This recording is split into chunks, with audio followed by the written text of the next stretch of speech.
سراج صاحب، انتخابات کی گہما گہمی ہے اور آج اگر کہا جائے کہ منشور ڈے تھا تو غلط نہیں ہوگا۔ مسلم لیگ نون کی جانب سے بھی اپنے منشور کا اعلان کیا گیا، پاکستان پیپلز پارٹی کی جانب سے شہری رحمان صاحبہ نے نیوز کانفرنس کی اپنے منشور کا اعلان کیا۔ کیا کہیں گے آپ؟ دونوں جماعتیں ماضی میں بھی اپنے اپنے منشور پیش کر چکی ہیں، کتنا عمل کیا؟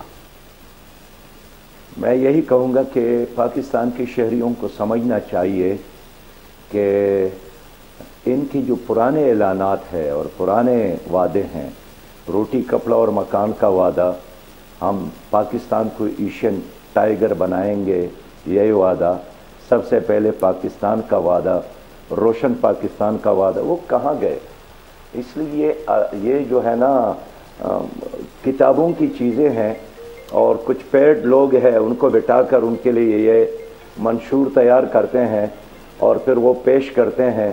لیکن صحیح بات یہ ہے کہ نہ منشور سے ان کا کوئی واسطہ ہے، نہ اعلانات سے کوئی واسطہ ہے۔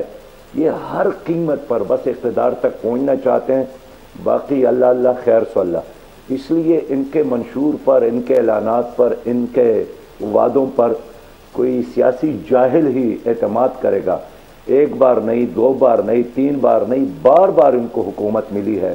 ہر بار انہوں نے عوام کو مزید مہنگائی، مزید غربت، مزید بدامنی، مزید جہالت کے اندھیروں میں قوم کو دھکیلا ہے۔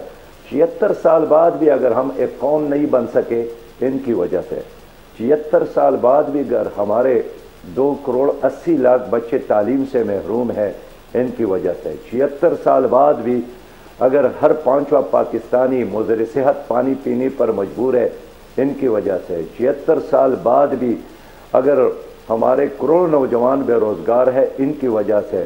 میں سمجھتا ہوں کہ مسلم لیگ اور پیپلز پارٹی کو 100 سال بھی ملے، وہ 100 سال بھی حکومت کرے، پاکستان آگے نہیں جا سکتا ہے۔ اس لیے کہ یہ لینڈ مافیا، ڈرگ مافیا اور مختلف کام کرنے والے لوگوں کے دو جتے ہیں۔ انہوں نے پورے نظام کو یرغمال بنانے کی ہمیشہ کوشش کی ہے۔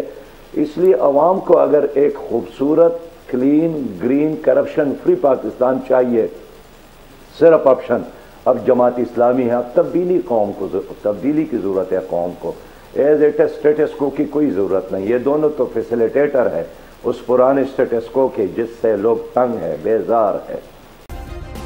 سبسکرائب کریں اور بیل دبائیں تاکہ کوئی خبر رہ نہ جائے۔